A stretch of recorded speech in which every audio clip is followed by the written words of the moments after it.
Hi అండి. ఎల్లిపాయ కారము అన్నంలోకి దోశలోకి చాలా బాగుంటుంది. అది ఎలా తయారు చేసుకోవాలో తెలియక కొందరు ఇబ్బంది పడుతుంటారు. ఈజీ రెసిపీ అండి. చేసే విధానం నేను ఇప్పుడు చూపిస్తాను, చూడండి. ఈజీగా ఉంటుంది. వెల్లిపాయ కారానికి కావలసిన పదార్థాలు: ఎండుమిర్చి కప్పు తీసుకోండి, శనగపప్పు 2 స్పూన్స్, వెల్లిపాయలు, కరివేపాకు, ధనియాలు, జీలకర్ర, దానికి తగ్గట్టు సాల్ట్. ప్యాన్ పెట్టుకొని కొంచెం ఆయిల్ వేయండి. ఎక్కువ వేయకండి, ఎక్కువ వేస్తే కారం అనేది ముద్దగా అవుతుంది. శనగపప్పు,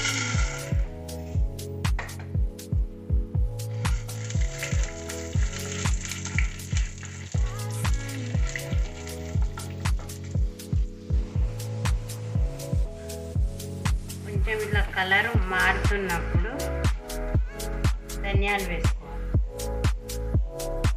1 టీ స్పూన్ ఉందండి ధనియాలు, సరిపోతుంది.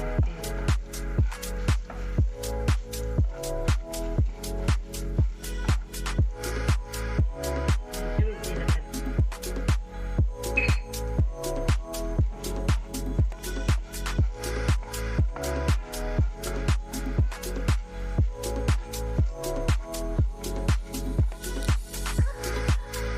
ఎండుమిర్చి,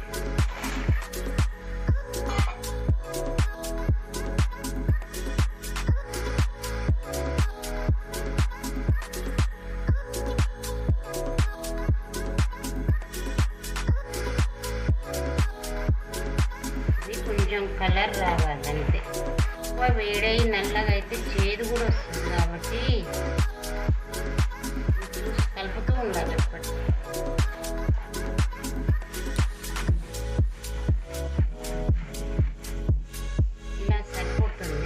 దీన్ని స్టవ్ ఆఫ్ చేసి చల్లార్చుకోవాలి. చల్లార్చుకున్నాక మిక్సీకి వేసే విధానం చూపిస్తాను. చల్లారింది కదండి, మిక్సీకి వేసే విధానం చూపిస్తాను. మొత్తం వేయించిన శనగపప్పు, ధనియాలు, ఎండుమిర్చి అన్నీ వేసేసుకోవాలి. వేయించినవి అది మొత్తం మిక్సీలోకి వేసాం కదా, 1 టీ స్పూన్ వేయాలి. కంపల్సరీ పట్టింది 1 టీ స్పూన్. మిక్సీకి ఈ విధంగా పౌడర్ చేసుకోవాలి. ఇప్పుడు ఇందులో వెల్లిపాయ పొట్టు తీయొద్దండి, పొట్టు తీస్తే మెత్తగా అయిపోతుంది. పొడి పొడిగా రావాలంటే పొట్టు తీయకుండానే మిక్సీకి ఈ విధంగా వచ్చింది కదా. ఇప్పుడు కరివేపాకు వేసుకొని మళ్ళీ ఒక మిక్సీకి వేస్తాం. కరివేపాకు పచ్చిదే వేయాలండి, వేస్తే స్మెల్ చాలా బాగుంటుంది.